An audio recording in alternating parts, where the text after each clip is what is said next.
The iron shackles bit deep into Helen Evans' wrists as she stood on the auction block, her torn dress barely covering her trembling frame. The mountain wind whipped through the dusty trading post, carrying the scent of pain and desperation. Below her, a crowd of rough men shouted bids, their voices blending into a cacophony of greed and lust. She had run from her husband's cruelty only to find herself chained like livestock, sold to the highest bidder. Tyler Ward stood at the back of the crowd, his weathered hands clenched at his sides. The tall mountain man had come to town for supplies, not to witness this degradation. His steel-gray eyes locked onto the woman's face, seeing past the dirt and fear to something that stirred his protective instincts. When the auctioneer called for final bids, Tyler's deep voice cut through the noise like an axe through timber. "I bid $500, he said, his words carrying the weight of finality. The crowd fell silent, turning to stare at the imposing figure whose reputation preceded him throughout these mountains. No one dared challenge Tyler Ward when his mind was set. Helen's eyes found his across the sea of faces, and for the first time in months, she felt something other than terror. This stranger's gaze held no cruelty, no hunger for possession. Instead, she saw something that made her heart flutter with a desperate hope. 3 weeks earlier, Helen had been a different woman entirely. The wife of Jonathan Peterson, a wealthy merchant in the valley town below, she had lived in a grand house with servants and fine dresses. But behind closed doors, Jonathan's true nature revealed itself through bruises hidden beneath long sleeves and silence enforced by threats. The morning she decided to run, Helen had stared at her reflection in the ornate mirror of her bedroom. A purple bruise bloomed along her jaw where Jonathan had struck her the night before for serving dinner 2 minutes late. She touched the tender skin gently, remembering when her husband had courted her with flowers and sweet words. That man had vanished the moment their wedding vows were spoken. "I cannot live like this anymore," she whispered to her reflection. The woman staring back looked hollow, a ghost of the spirited girl who had once dreamed of adventure and true love. Jonathan had left early for a business trip, giving her the perfect opportunity. She packed only what she could carry in a small bag, taking the few coins she had managed to save from household expenses. The journey into the mountains had been harder than she anticipated. Helen's soft hands, accustomed to needlework and tea parties, blistered from gripping tree branches as she climbed rocky paths.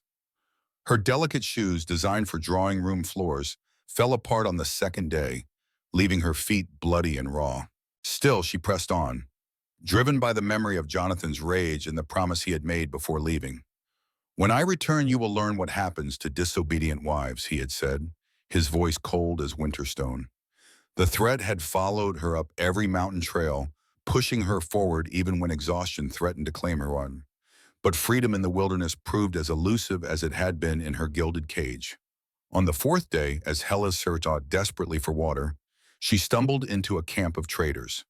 These men, rough and lawless, saw opportunity in her desperation. Before we see how this ends, tell us where you are watching from and hype this video in the comments. Their leader, a scarred man named Roy Foster, smiled with yellow teeth as his companions surrounded her. "Well, well," Roy said, circling her like a predator. "What do we have here?" "A runaway wife, I'd wager, judging by that wedding ring and those soft hands. Someone will pay handsomely to have you back. Or perhaps we can find other uses for you." Helen tried to run, but exhaustion and hunger had weakened her beyond resistance. They bound her hands and threw her into a wagon with other unfortunate souls, all destined for the trading post where human misery was bought and sold like grain or cattle. The trading post squatted in a valley between towering peaks, a collection of ramshackle buildings that served as neutral ground for various unsavory enterprises. Helen spent 3 days chained in a cellar, given only scraps of food and murky water. Other prisoners came and went, some purchased by passing travelers, others disappearing into the mountains for purposes she dared not imagine. Roy Foster visited her cell on the final night, his breath reeking of whiskey and rotted teeth. "Tomorrow you go on the block," he said, jangling the keys just out of reach. "Behave yourself, and maybe you'll end up with someone who won't beat you too often. Cause trouble, and I'll sell you to the miners up north. They're not particular about the condition of their property." Helen pressed herself against the cold stone wall, wrapping her arms around her knees. She thought of her childhood home, where her father had taught her to read and encouraged her curiosity about the world. He had died when she was 16, leaving her vulnerable to Jonathan's calculated courtship. If only she had been stronger then, perhaps she would not be facing this nightmare now. The morning of the auction dawned gray and cold, with storm clouds gathering around the mountain peaks. Helen was dragged from her cell and forced onto the wooden platform in the center of the trading post. The auctioneer, a fat man with greasy hair, began his practiced spiel about her qualities as property. "Here we have a fine specimen," he called out to the gathering crowd. "Young, healthy, clearly bred for better things. She's a runaway wife, so she's already broken to domestic duties. Starting bid is $50. The bidding began slowly, with coarse men shouting out numbers while examining her like livestock. Helen forced herself to stand straight, refusing to give them the satisfaction of seeing her completely broken.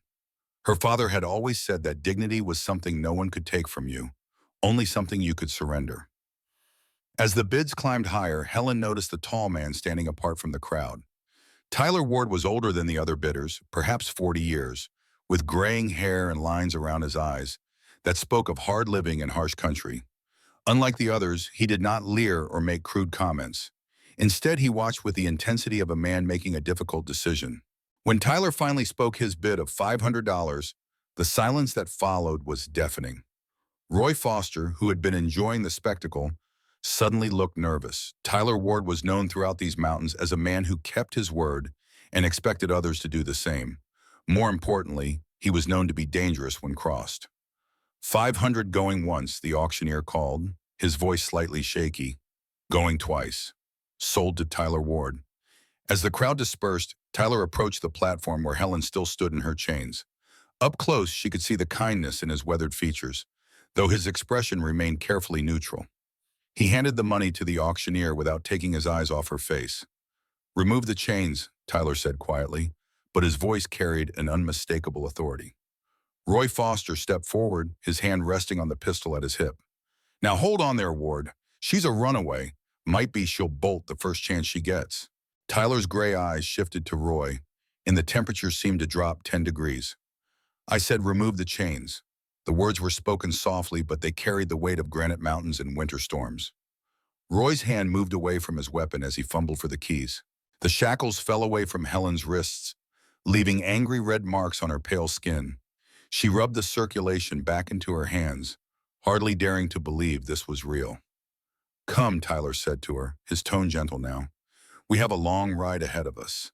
Helen followed him to where two horses waited, her legs unsteady after days of confinement. Tyler helped her mount the smaller mare with surprising gentleness for such a large man.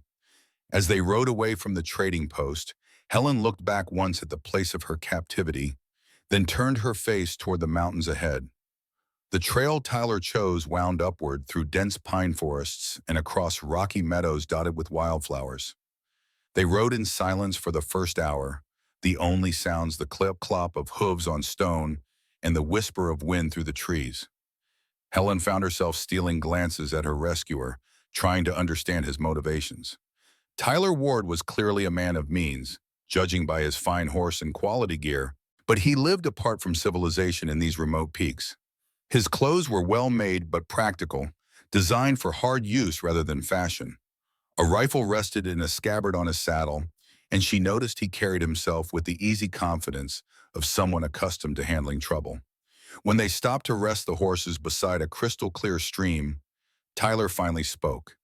"You don't need to fear me," he said, not looking at her directly. "I have a cabin up in the high country. You can stay there until you decide what you want to do next." Helen knelt by the stream and cupped the cold water in her hands, drinking deeply for the first time in days. The simple pleasure of clean water brought tears to her eyes. "Why did you help me?" she asked, her voice barely above a whisper. Tyler was quiet for so long that she thought he might not answer. When he finally spoke, his words were measured and careful. "I had a sister once. She married a man who hurt her. I was away, working a claim up north when it happened. By the time I got word and came home, she was dead." He claimed she fell down the stairs. The pain in his voice was carefully controlled, but Helen could hear it nonetheless. She understood now why he had stepped forward at the auction, why he had paid such a high price for her freedom. In saving her, he was trying to save the sister he had lost. "I am sorry for your loss," she said quietly, "and grateful for your kindness." Tyler nodded once, then stood and walked back to his horse. "We should keep moving. There's weather coming in, and I want to reach the cabin before it hits." The trail grew steeper as they climbed higher into the mountains. Helen's body ached from the unaccustomed riding, but she bit back any complaints. This man had given her freedom when she had none, and she would not repay that gift with weakness. As the afternoon wore on, dark clouds gathered overhead, and the wind picked up considerably. Tyler pushed their pace, clearly worried about the approaching storm. When the first fat raindrops began to fall, he pointed to a rocky outcropping ahead. "There's shelter under those rocks," he called over the rising wind. "We'll wait it out there." They huddled under the natural stone canopy as the storm unleashed its fury. Rain poured down in sheets, and lightning split the sky with brilliant flashes, followed by rolling thunder that echoed off the mountain walls. Helen shivered in her thin dress, and without a word, Tyler removed his heavy coat and draped it around her shoulders. The gesture was so unexpected and kind that Helen felt tears threaten again. When had anyone last shown her such simple consideration? Certainly not Jonathan, who would have let her freeze rather than sacrifice his own comfort. "Tell me about your life before," Tyler said quietly, his voice barely audible over the storm. "If you want to, that is." Helen pulled his coat tighter around herself, breathing in the scent of pine and leather that clung to the fabric. "I was married to a merchant named Jonathan Peterson. He seemed kind during our courtship, but after the wedding he changed. Or perhaps he simply stopped pretending to be someone he was not." Tyler's jaw tightened, but he remained silent, letting her continue.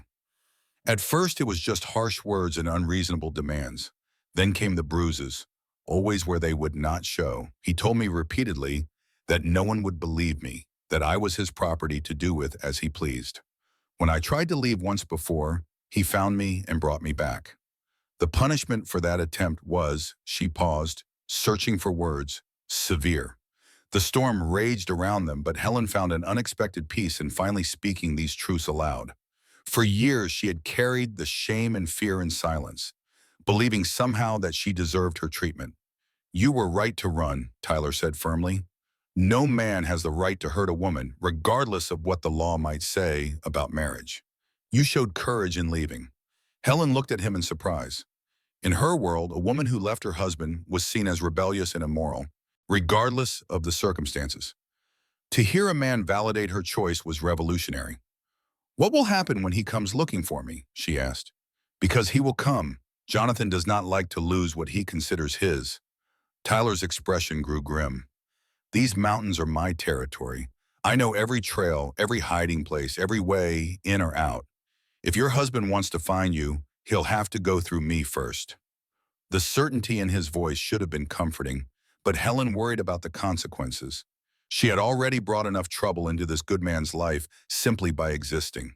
The thought of Tyler being hurt because of her made her stomach clench with anxiety. The storm passed as suddenly as it had arrived, leaving the air clean and fresh. They resumed their journey up increasingly narrow trails that seemed to cling to the mountainside by sheer will.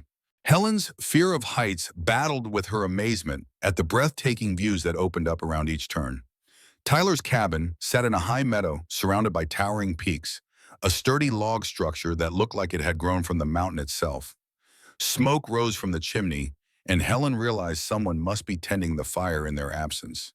"That would be James Ortiz," Tyler explained, noticing her questioning look. "He's my partner in the mining claims up here. Good man, but he talks too much sometimes." As they approached the cabin, a stocky man with graying hair and a full beard emerged from the doorway. James Ortiz had the weathered look of someone who had spent his life in hard country, but his eyes held warmth and intelligence. "Well, well," James said, his voice carrying a slight accent that spoke of Spanish heritage. "Tyler Ward brings home a guest, and here I thought you were just going to town for supplies." Tyler dismounted and helped Helen down from her horse. "James, this is Helen Evans. She'll be staying with us for a while. Helen, this is my partner, James Ortiz."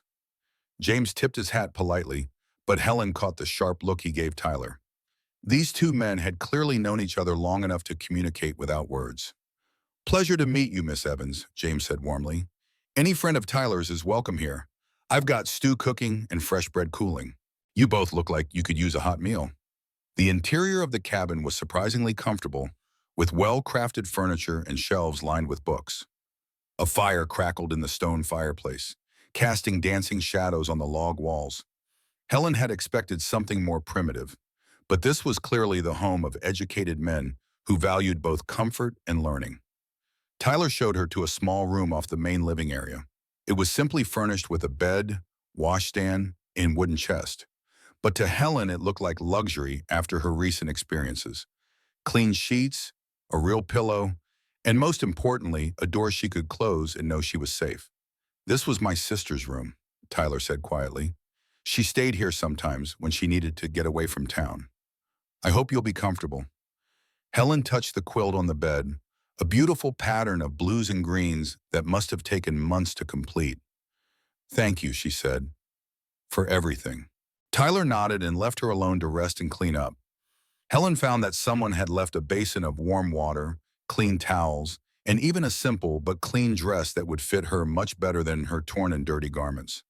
As she washed away the grime and fear of the past weeks, Helen allowed herself to truly believe that she might be safe here. The water was warm, the soap smelled of lavender, and for the first time since her wedding day, she felt like a human being rather than property. When she emerged from her room wearing the clean dress, she found Tyler and James sitting at the kitchen table, their conversation stopping abruptly when they saw her. Both men rose politely, and Helen realized they had been discussing her situation. "Please sit," she said. "Do not let me interrupt your conversation." James ladled stew into a bowl and placed it before her with a chunk of fresh bread. "Eat," he said simply. "You look like you have not had a proper meal in weeks." The stew was rich and hearty, filled with tender meat and vegetables. Helen ate slowly, savoring each bite while listening to the easy conversation between the two men. They discussed mining claims, weather patterns, and plans for expanding their operation. It was clear they were not just partners, but genuine friends who respected each other's opinions. After the meal, Tyler excused himself to tend to the horses, leaving Helen alone with James. The older man poured himself a cup of coffee and studied her with kind but perceptive eyes. "Tyler is a good man," James said finally. "Perhaps the best I have ever known. But he carries heavy burdens from his past. That business with his sister, it changed something in him." Helen nodded, remembering the pain in Tyler's voice when he spoke of his loss.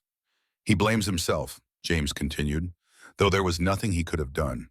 She was hundreds of miles away, and by the time word reached him, it was too late. Since then, he has made it his mission to help women in trouble, even when it puts him at risk." "Why are you telling me this?" Helen asked. "Because I can see the way he looks at you and the way you look at him. There is something growing between you two, whether you admit it or not. But Tyler will never act on those feelings as long as he sees you as someone who needs rescuing rather than someone who chooses to be here." Helen pondered James's words long into the evening as she sat by the fire, mending a tear in her dress. Tyler had gone outside to check on something, leaving her alone with her thoughts and the crackling flames. The older man's observations had struck uncomfortably close to the truth. She was drawn to Tyler Ward in ways that both thrilled and terrified her. In her marriage to Jonathan, attraction had been replaced by fear so gradually that she had almost forgotten what it felt like to look at a man and feel desire rather than dread. Tyler's quiet strength and genuine kindness awakened feelings she had thought dead forever. But James was right about something else too. As long as she remained dependent on Tyler's protection, any relationship between them would be tainted by obligation and gratitude. She needed to find a way to contribute, to prove she was more than just another responsibility he had taken on. When Tyler returned, he found her still sitting by the fire, lost in thought. The dancing flames cast warm light across her face, highlighting the delicate bone structure that had been hidden beneath fear and exhaustion. For a moment, he simply stood in the doorway, struck by her beauty and the sense of rightness he felt seeing her in his home. "You should get some rest," he said finally, his voice rougher than he intended. "Tomorrow will be a long day." Helen looked up at him, noting the tension in his shoulders and the careful distance he maintained. "What happens tomorrow?" she asked. "We need to talk about your future," Tyler replied. "You cannot hide in these mountains forever. Eventually, you will need to decide what kind of life you want to build for yourself." The words stung, Though Helen knew he meant them kindly, he was already planning her departure, eager to return to his uncomplicated life without the burden of protecting her. She nodded and rose from her chair, smoothing down her skirts. "Of course," she said quietly. "I understand that this arrangement is temporary. I will try not to impose on your kindness any longer than necessary." Tyler frowned, sensing he had hurt her feelings, but not understanding how. "Helen, that is not what I meant. You are welcome here as long as you need to stay. I just want to make sure you have choices, that you are not trading one form of captivity for another." Helen paused at the door to her room, her hand resting on the frame. "I have been someone's property for so long that I had forgotten what it felt like to have choices. Thank you for reminding me." She disappeared into her room, leaving Tyler standing by the dying fire with the uncomfortable feeling that he had mishandled the conversation badly. James emerged from his own room, having heard the exchange. "Smooth as always with the ladies," James observed dryly. "No wonder you live alone on a mountain." Tyler shot him a warning look. "This is not about romance, James. She needs time to heal, to figure out who she is when she is not afraid." "And what about what you need?" James asked. "When was the last time you let yourself want something besides solitude and penance?" Tyler did not answer, but he stared into the fire long after James had gone to bed, wrestling with questions he was not ready to face. The next morning dawned clear and bright, with the kind of crisp mountain air that made everything seem possible. Helen woke feeling more rested than she had in months, though her dreams had been filled with confusing images of gray eyes and gentle hands. She found Tyler and James already up, sharing coffee and planning their day over a simple breakfast of eggs and bacon. Both men rose when she entered, and Tyler pulled out a chair for her at the table. "I have been thinking about what you said last night," Helen began, accepting a cup of coffee gratefully. "About building a life for myself. I would like to start by contributing something useful here, if you will let me." Tyler and James exchanged glances. "What did you have in mind?" Tyler asked carefully. "I can cook and clean, obviously, but I also have other skills. I can read and write well, keep accounts, even teach if there are children who need schooling. In town, I helped manage my husband's business correspondence, though he never gave me credit for it." James leaned forward with interest. "We have been talking about hiring someone to help with the books for our mining operation. The claims are producing well, but the paperwork is getting overwhelming." Tyler looked skeptical. "Helen, you do not need to earn your place here. You are safe regardless." "But I want to earn my place," Helen said firmly. "I need to know that I am here because I choose to be, not because I have nowhere else to go. Please let me try." Over the following days, Helen threw herself into learning about Tyler and James's mining operation with the enthusiasm of someone discovering her own capabilities. The two men owned several claims in the surrounding mountains, extracting both gold and silver from veins they had located through years of patient prospecting. The business side of their operation had been neglected in favor of the actual mining work. Helen found their records in chaos, with receipts stuffed into boxes and contracts scattered across Tyler's desk. She organized everything methodically, creating a system that would allow them to track expenses, profits, and legal obligations with ease. More importantly, she discovered that they were being cheated by the assay office in town. The man who tested their ore samples was consistently undervaluing their finds, paying them significantly less than their gold and silver was worth on the open market. Tyler, she called, finding him sharpening tools outside the cabin.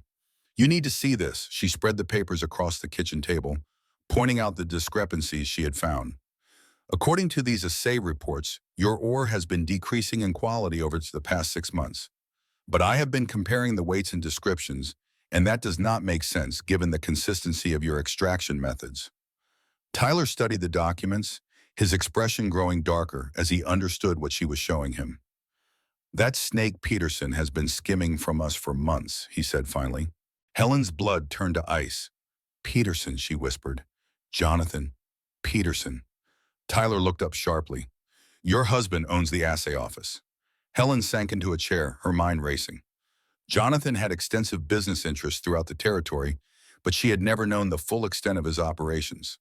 If he owned the assay office, then he would have records of every transaction, including Tyler's name and the location of his claims. "He knows where I am," she said quietly. he has known all along. James, who had been listening from the doorway, stepped forward. How long has he been cheating us, Tyler?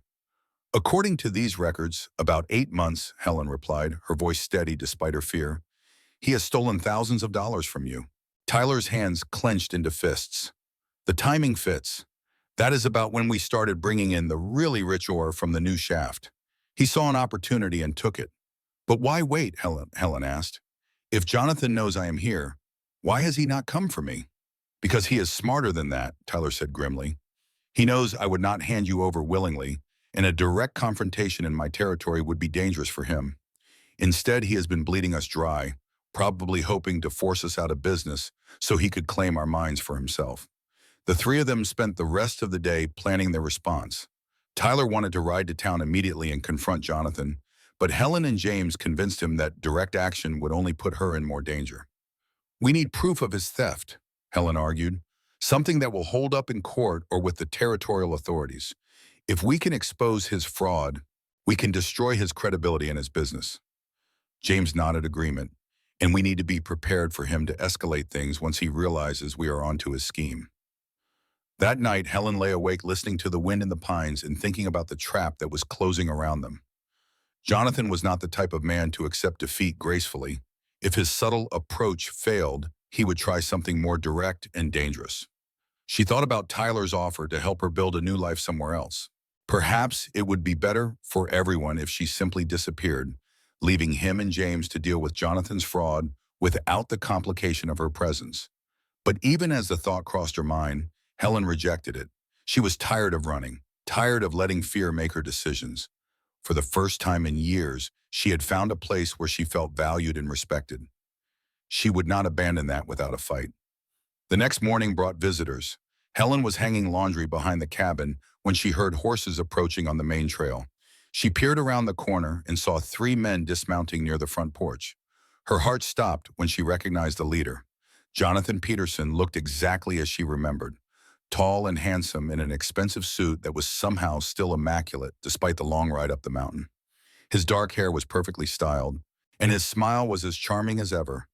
Only Helen knew the cruelty that smile could hide. Tyler emerged from the cabin, his rifle held casually but ready. James appeared at the window, his own weapon visible. The 2 men had clearly been expecting this confrontation. Peterson, Tyler said, his voice neutral. What brings you to my mountain? Jonathan's smile widened. I think you know, Ward. I have come for my wife. Helen stepped out from behind the cabin, her chin raised defiantly despite the fear coursing through her veins. She had spent too many years cowering before this man to start again now.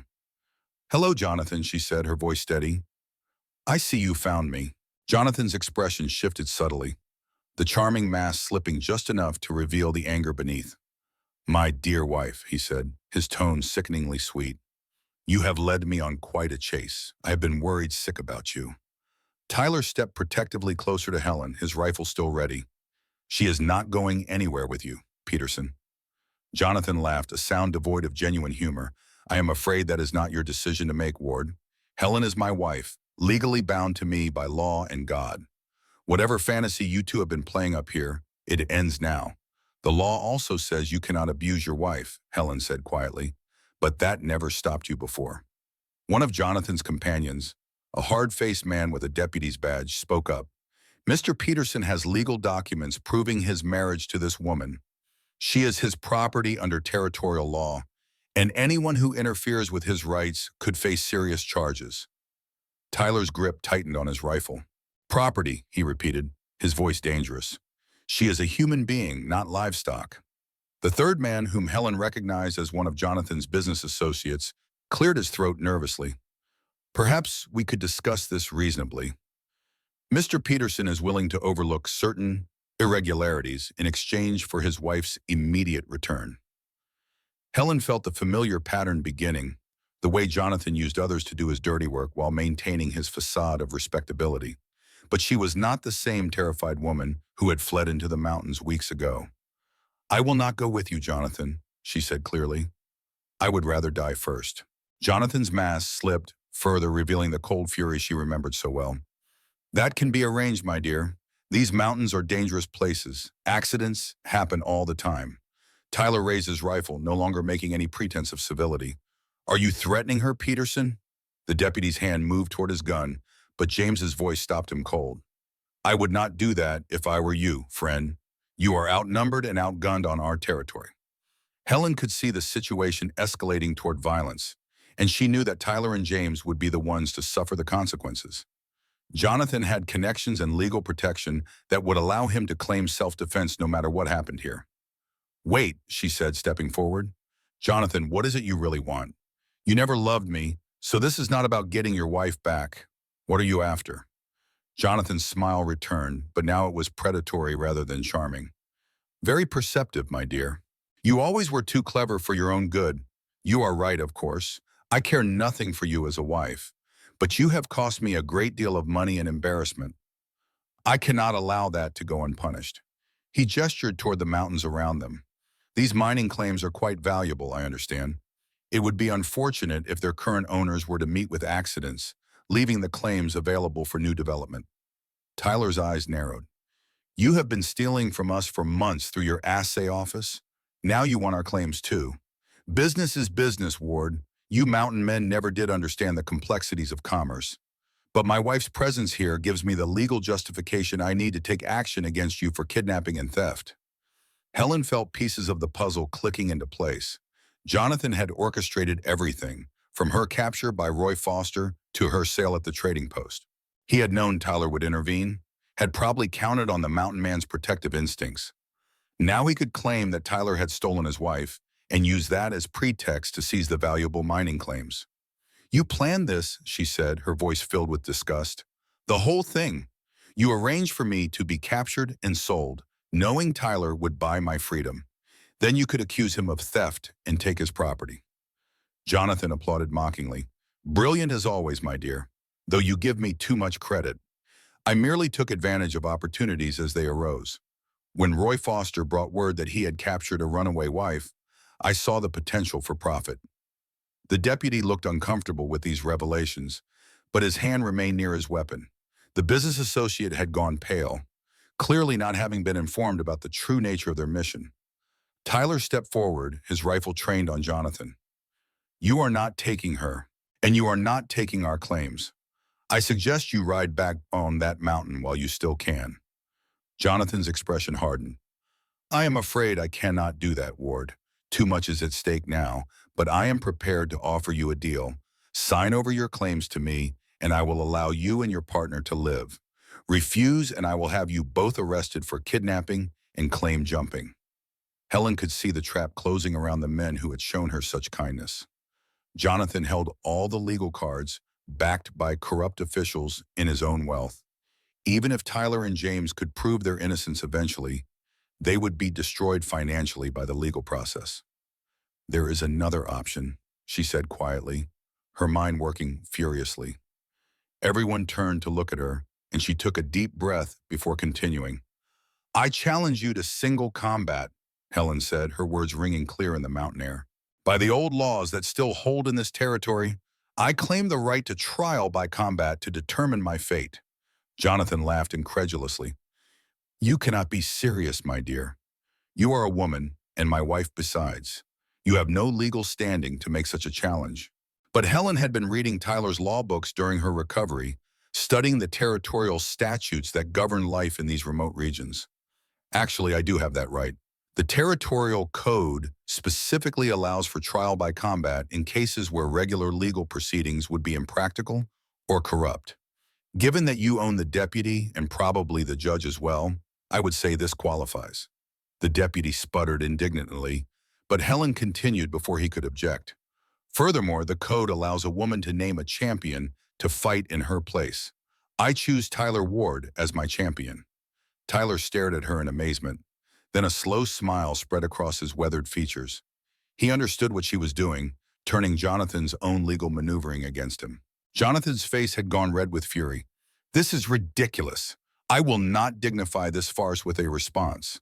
Then you forfeit, Helen said calmly. Under territorial law, refusal to accept a legitimate challenge constitutes admission of guilt in forfeiture of all claims against the challenger. The business associate whispered urgently in Jonathan's ear, clearly explaining the legal implications. Jonathan's expression grew even darker as he realized he had been outmaneuvered by the wife he had always dismissed as weak and stupid. "Fine," he snarled, "but I choose my own champion as well." He gestured to the deputy, a large man with the build of a brawler. "Deputy Marshal Stevens will represent me." Tyler nodded grimly. "What are the terms?" Helen answered before Jonathan could speak. "Traditional mountain rules. Hand-to-hand combat, no weapons. The fight continues until one man yields or cannot continue. The winner's principal takes all disputed property and claims. And if I win," Jonathan added, his voice venomous, "my wife returns with me immediately and you sign over all your mining claims." Tyler met Helen's eyes, seeing the trust and determination there. "Agreed," he said simply. The combatants stripped off their shirts and faced each other in the meadow beside the cabin. Deputy Stevens was younger and heavier than Tyler, with the soft muscle of a man who relied more on his badge than his fists.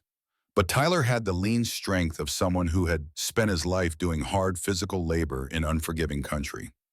James acted as referee, explaining the rules to both men. The fight began slowly, with both combatants circling each other warily. Stevens threw the first punch, a wild haymaker that Tyler avoided easily. The mountain man responded with a quick jab that opened a cut above the deputy's left eye. Helen watched with her heart in her throat, knowing that everything depended on the outcome of this fight. If Tyler lost, she would be dragged back to a life of abuse and terror, while Tyler and James would lose everything they had worked to build. The fight continued for what felt like hours, but was probably only minutes. Stevens was strong but clumsy, telegraphing his punches and leaving himself open to Tyler's more experienced attacks. Tyler fought with the methodical patience of a man who understood that endurance was often more important than raw power. Finally, Stevens made a critical mistake, lunging forward with all his weight behind a desperate punch. Tyler sidestepped smoothly and brought his knee up into the deputy's solar plexus.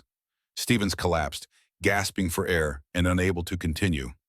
Tyler stood over his fallen opponent, breathing hard but victorious. "It is finished," he said simply. Jonathan's face was a mask of barely controlled rage, but he was trapped by his own agreement. The territorial laws he had tried to use against Tyler now protected the mountain man from any retaliation. "This is not over," Peterson snarled as he helped his defeated champion to his feet. "I will find another way to get what is mine." Helen stepped forward, her fear replaced by a cold anger that surprised her with its intensity. "You have nothing that belongs to you here, Jonathan. Our marriage was a lie from the beginning, built on deception and maintained through violence. I am not your property, and I never was." Jonathan's hand moved toward the gun at his hip, but Tyler's warning growl stopped him. The mountain man was still ready to fight, his victory having only increased his protective instincts. "Leave now," Tyler said quietly, but his words carried the weight of absolute authority. "Take your men and go. If I see you on my mountain again, the outcome will be much less civilized." The three men mounted their horses in sullen silence, Jonathan's dreams of easy wealth shattered by his wife's unexpected courage and intelligence. As they rode away down the mountain trail, Helen felt a weight lift from her shoulders that she had carried for years. In the days that followed, Helen found herself experiencing a freedom she had never known before. The legal victory had given her more than just escape from Jonathan's control. It had proven to herself that she was capable of fighting for her own future. Tyler and James treated her differently now, too, no longer as a victim to be protected, but as a partner who had proven her worth in the most dramatic way possible. She continued managing their business affairs, but now it was clearly a chosen role rather than a way to earn her keep. The mining operation flourished under her organizational skills. She negotiated better prices for their ore by dealing directly with buyers in Denver, bypassing the corrupt local assay office entirely. Within a month, their profits had doubled, and they were able to expand their operations significantly. But it was the quiet moments that meant the most to Helen. Evenings spent by the fire reading Tyler's books while he worked on equipment repairs. Morning conversations over coffee while James regaled them with stories from his younger days. The sense of belonging somewhere, of being valued for who she was rather than what she could provide. Tyler remained carefully respectful, never presuming on their growing closeness or taking advantage of her gratitude. But Helen could see the way he looked at her when he thought she was not watching, and she felt her own feelings deepening with each passing day. One evening, as autumn painted the mountains in brilliant colors, Helen found Tyler sitting on the porch watching the sunset. She joined him on the wooden bench, close enough to feel the warmth of his presence. "I have been thinking about what you said that first day," she began quietly, "about deciding what kind of life I want to build for myself." Tyler turned to look at her, his gray eyes serious. "Have you reached any conclusions?" Helen smiled, feeling more confident than she had in years. "I have. I want to build a life here with you and James if you will have me. Not as someone you rescued, but as someone who chooses to be here because this is where I belong." Tyler was quiet for a long moment, and Helen worried that she had misread the situation. Then he reached over and took her hand in his calloused fingers gentle against her skin. "I would like that very much," he said simply. "But I want to be sure you are choosing this life, not just running from your old one." Helen turned to face him fully, seeing the vulnerability he tried so hard to hide. "Tyler Ward, I am not running from anything anymore.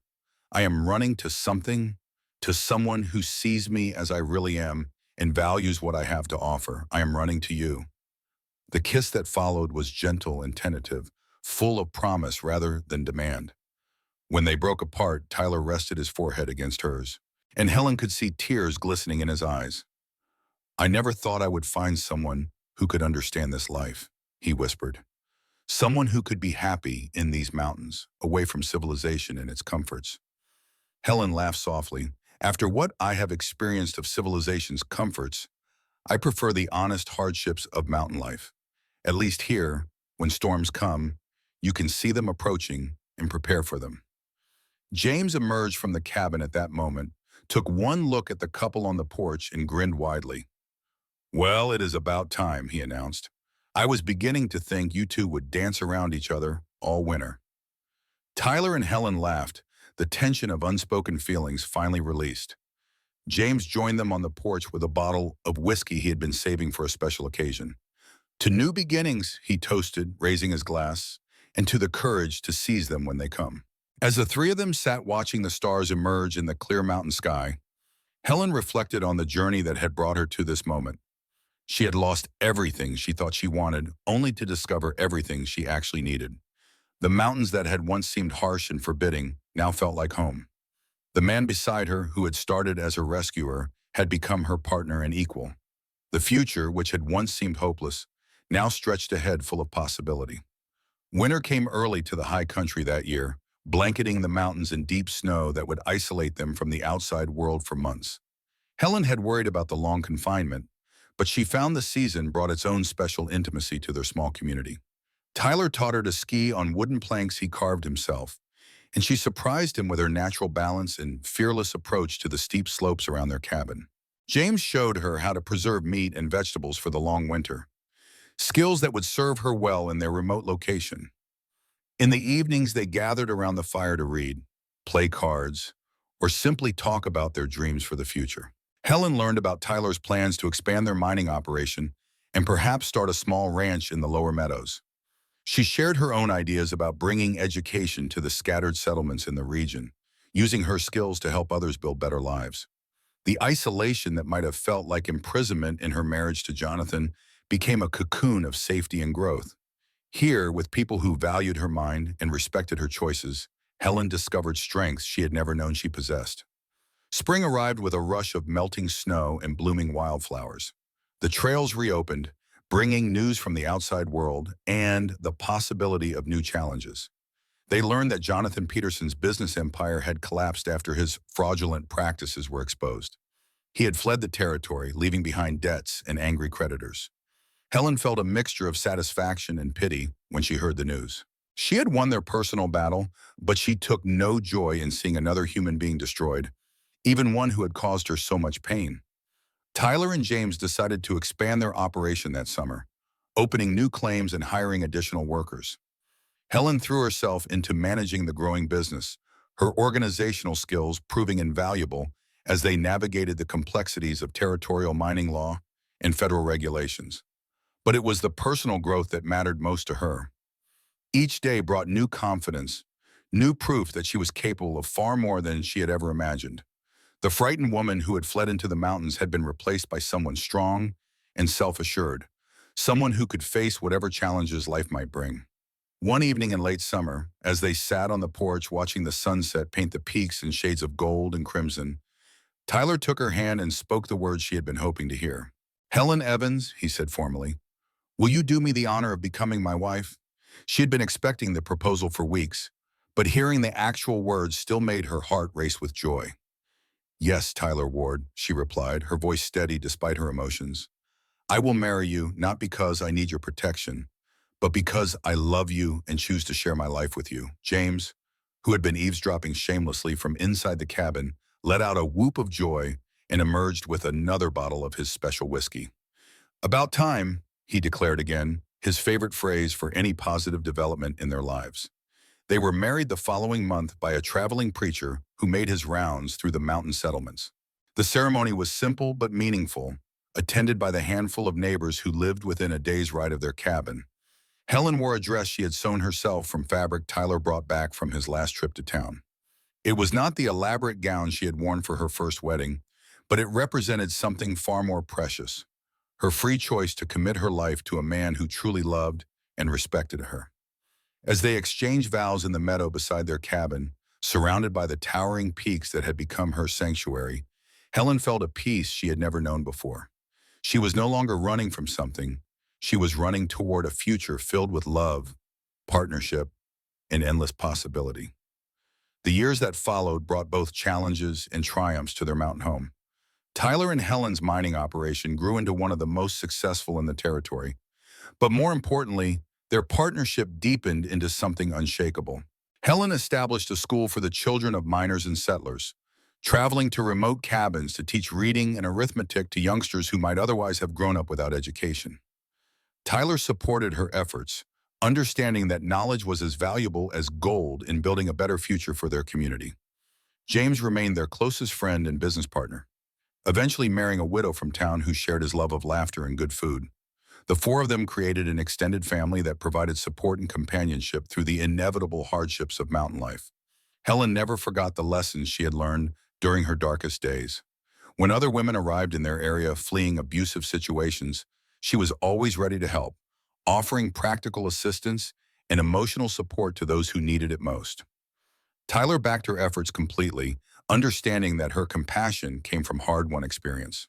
They faced their share of difficulties: harsh winters that tested their endurance, mining accidents that reminded them how dangerous their work could be, and economic downturns that threatened their livelihood. But they faced everything together as equal partners who trusted each other completely. Children came eventually, two boys and a girl who grew up strong and confident in the mountain environment their parents had chosen. Helen taught them to read and think for themselves, while Tyler showed them how to work hard and treat others with respect. James spoiled them all outrageously, telling them stories and teaching them card tricks when their parents were not looking. As Helen grew older, she often reflected on the journey that had brought her from the auction block to this life of purpose and joy. The woman who had once been chained like property had become a respected leader in their community, someone others looked to for guidance and support. She never regretted her decision to run into the mountains that long ago day. The path had been harder than she could have imagined, but it had led her to discover who she really was beneath the fear and conditioning of her upbringing. Tyler remained the steady, loving partner she had chosen all those years ago. His quiet strength had given her the foundation she needed to build her own confidence, and his unwavering support had allowed her to become the woman she was meant to be. On quiet evenings when they sat together on their porch watching the sunset paint the peaks in brilliant colors, Helen sometimes thought about the girl she had once been. Trapped in a life that slowly crushed her spirit, that girl seemed like a stranger now, someone she had known in a previous lifetime. The woman she had become was someone she was proud to be, someone who had faced her fears and overcome them, someone who had chosen love over safety and freedom over security. She had learned that true strength came not from avoiding hardship, but from facing it with courage and determination. Tyler would reach over and take her hand during these quiet moments, and Helen would squeeze his fingers gently, grateful for the journey that had brought them together. She had run to the mountains seeking escape, but she had found something far more valuable. She had found herself. The mountains still rose around them, eternal and unchanging, but they no longer seemed harsh or forbidding. They had become home, a place where love could grow and flourish, where two people who had both known loss and pain could build something beautiful together. Helen Evans Ward had found her place in the world, not through submission or compliance, but through courage and choice. She had learned to run not away from life, but toward it, embracing all the challenges and joys it had to offer. And in the end, that made all the difference.